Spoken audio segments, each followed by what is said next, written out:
in Compostela, Cebu, to discuss significant issues affecting our region. The flooding issue in Metro Cebu continues to cause problems for our fellow citizens. According to residents, the flooding is caused by poor drainage system and rising water levels in rivers.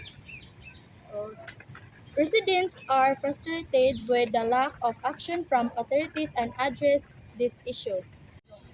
Currently, residents are calling on watching. We hope this issue will take action to address the flooding problem in Metro Cebu. According to residents,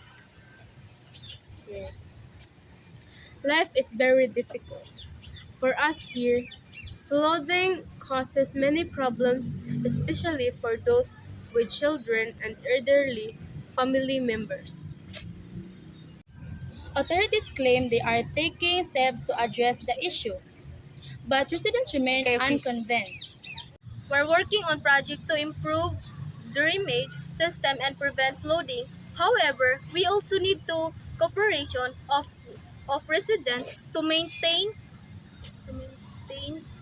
cleanliness and order in our environment. I think this is the solution to solve this problem.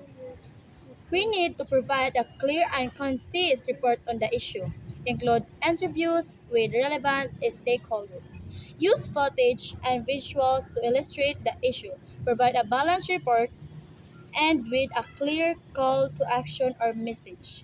Again, I'm Jish Lupin, and thank you for watching. We hope the issue will be given attention and authorities will take action to address the flooding problem in Metro Cebu.